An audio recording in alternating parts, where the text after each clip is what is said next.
Hi guys, how are you? Today's video is just going to be a collective haul of a few items that I have picked up over the past, probably say about two or three weeks. So yeah, I'm going to start with the drugstore items. Then I'm going to do some of the MAC Naturally collection, and then I'll do some higher end items from like Sephora and Nordstrom's.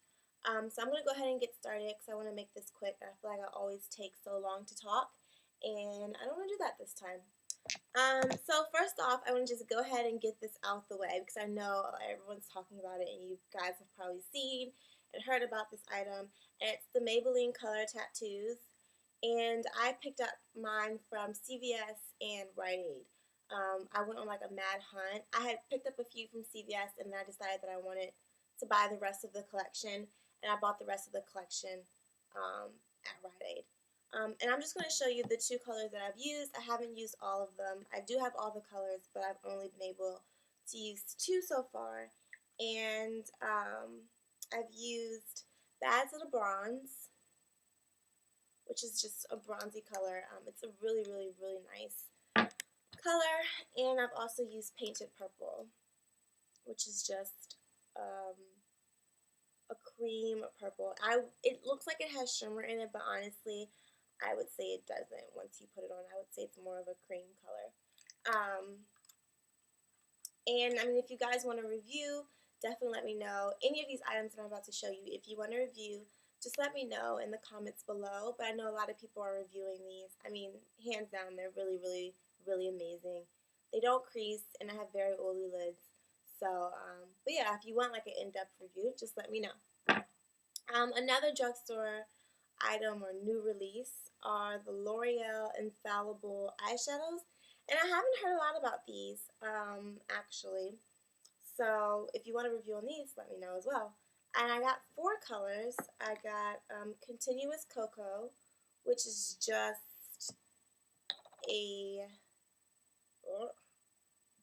kind of a shimmery brown. I don't know if you can see that.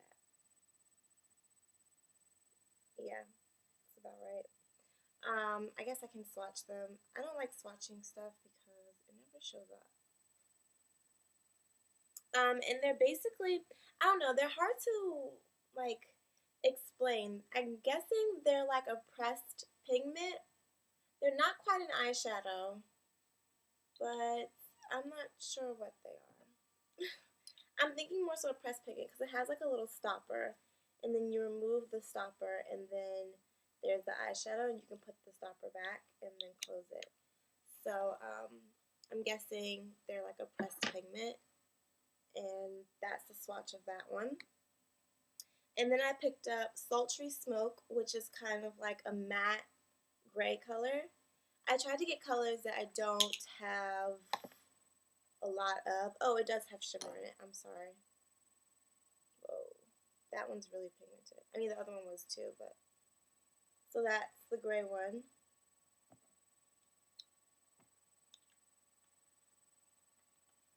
And then I picked up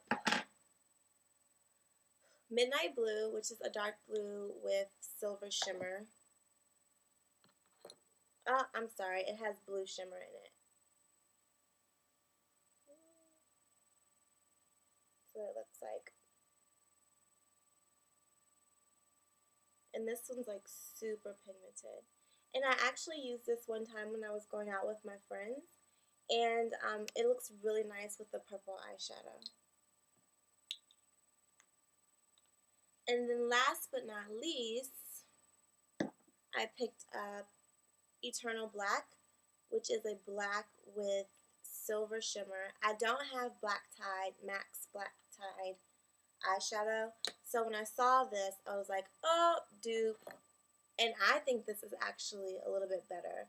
As you can see, the glitter is like super intense.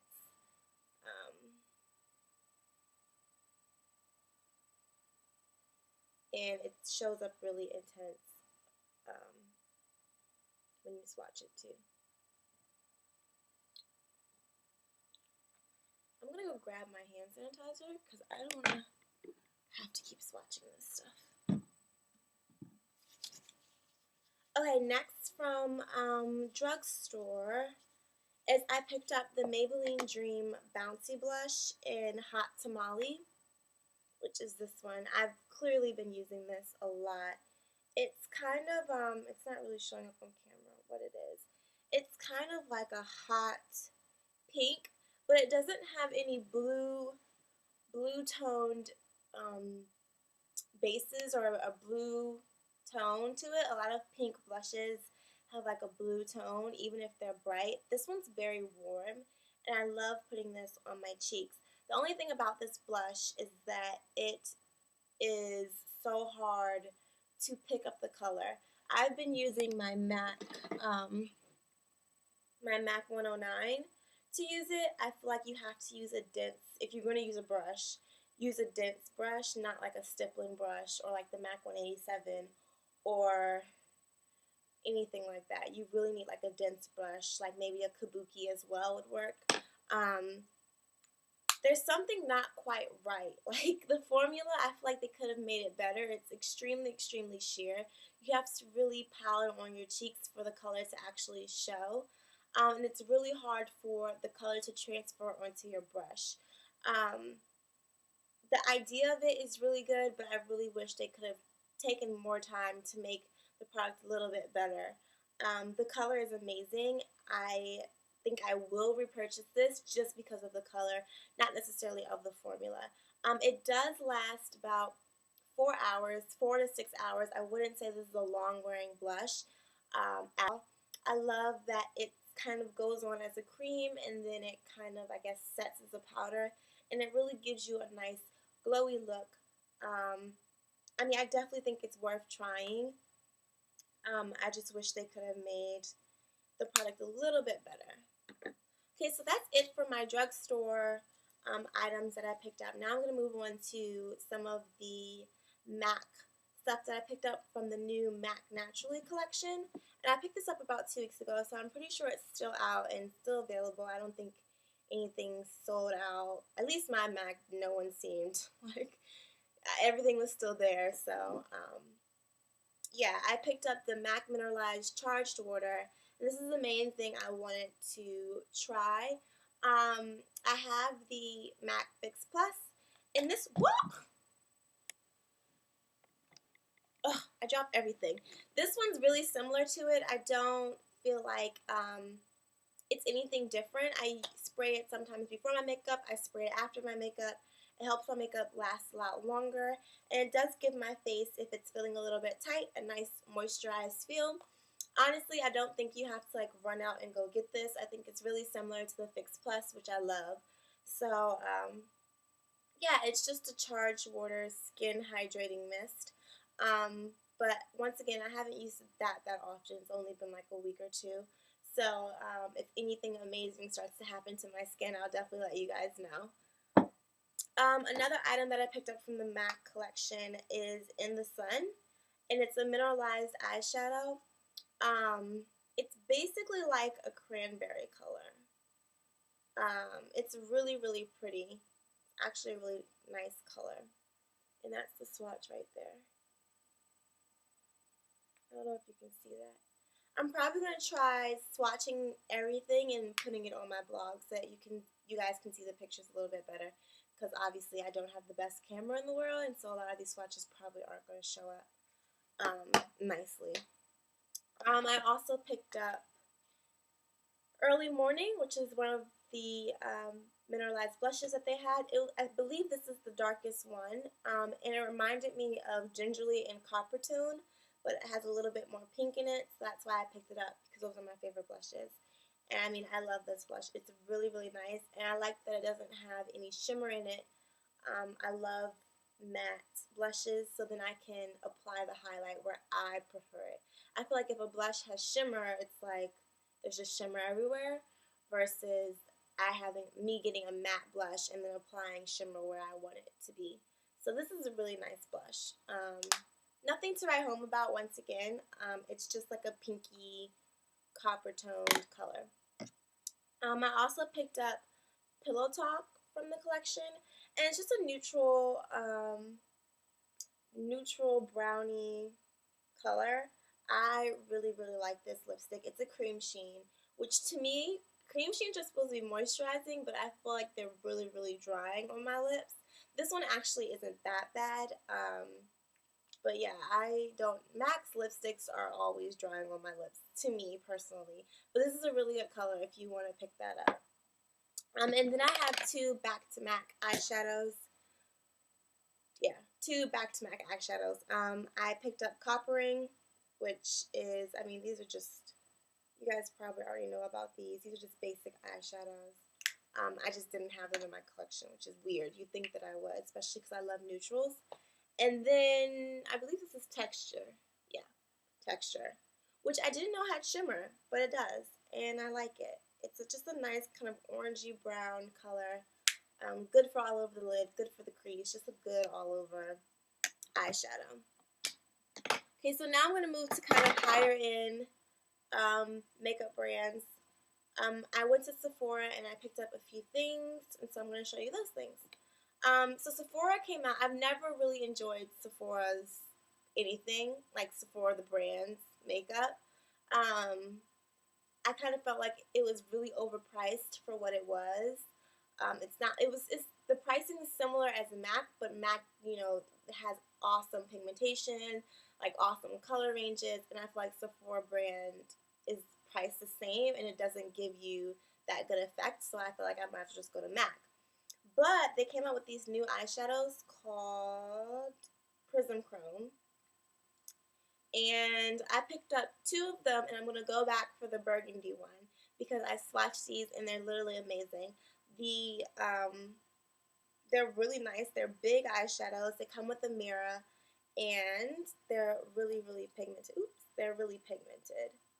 And I like the little design. This one is Bronze Brilliance, and it's really, really nice. I'm not even going to bother swatching because I'm not going to see it. And it comes with a mirror, which is really convenient. And I also picked up Moonbeam, which is a white color, but it's coming off really white on camera, but it kind of has like this peaky iridescence to it, and it's really pretty in the inner corner and as a highlight. It doesn't have too much shimmer in it, but it's really, really nice. And they have a burgundy one that I'm going to pick up eventually. Hopefully they're not sold out because these are limited edition. And I believe they're like $15, so it's a pretty good price, and it's it's a lot of eyeshadow for $15. So I'm really impressed with these. Another thing I picked up from Sephora is a concealer, and it's the NARS Stick Concealer in Amande, Amande, and it's literally the exact complexion of my skin, and it's awesome. NARS is doing this new thing, or it might not be new, but to me it was very new, where they are kind of making it easier for you to find your skin tone, and they're also adding more colors to their foundations and to their concealers. So I'm actually medium dark 3, and technically if you're medium dark 3, you could possibly find your foundation match to the section that's also medium dark 3, which is really convenient because I do want to try their NARS Sheer Glow, and I can never find the right match, so I might go back and try that. But I've been loving the stick concealer. It's really, really creamy. It's not drying at all, and it's literally the perfect complexion. I mean, the perfect color for my complexion. So I'm really happy about this. And if you want a review, like I said, on anything, just let me know, and I can do a more in-depth review on some of these items. The last thing I picked up from Sephora was Laura Mercier's Invisible Loose Setting Powder. I mean, this is just kind of like, I don't have to show you guys. It's just a setting powder. And it's white, but it's really translucent. And I love it. I don't think I necessarily like it better than my MAC Mineralized Skin Finish in Dark, but this is a good alternative. Sometimes the MAC Mineralized Skin Finish, I don't know, sometimes I just don't want to use it that day, so this is really nice. That's a good one to get. Okay, now I went to Nordstrom's, and I picked up 2 items that I definitely wanted to try, and these 2 items I will be giving you guys a review on. Definitely because I've heard a lot about them, and I haven't seen many reviews for these items yet. The first one is Giorgio Armani Eyes to Kill mascara. I'm not going to say much about this. I'll just give you a review on it a little bit later. The packaging is really nice. It's really heavy. But yeah, I'm not going to say too much. I don't want to ruin the video. The next item is the Chanel Perfection Lumiere Foundation, and I picked up 114 Ombre. The reason why I was so gung-ho about trying this foundation is because I've always wanted to try a Chanel foundation, but usually Chanel does not go darker than like beige. To be honest, it doesn't go darker than beige, usually, like always. Like Pro Lumiere, Matte Lumiere, Aqua Vita Lumiere, Vita Lumiere, I would always like go online and try to see if I can get a match to my skin, and it literally wouldn't even be anything remotely close to my skin tone, like at all. And they finally created Perfection Lumiere, which gives a very wide range of skin complexions, and it has quite a few, I think about 5 shades for darker skin tones. This is Ombre 114. Like, I'm an NW40, NC40. I don't know, sometimes I'm W, sometimes I'm C. They never know. MAC never knows what I am. And this isn't the darkest. I think this is the second to lightest. So, actually, I think this is, yeah, not second to lightest, but on the darker end of the spectrum. It's like not one of the darkest. So, you definitely can go darker than this, which I think is a beautiful thing that Chanel is starting to do this, because I could never pick up their foundation or try it, even though supposedly their foundations are amazing, because they didn't have my skin tone. They weren't geared towards my skin complexion. It's very frustrating. Yeah, I hope you guys enjoyed this video. Like I said, if you need a review on anything, just let me know, and I will talk to all of you soon. Bye!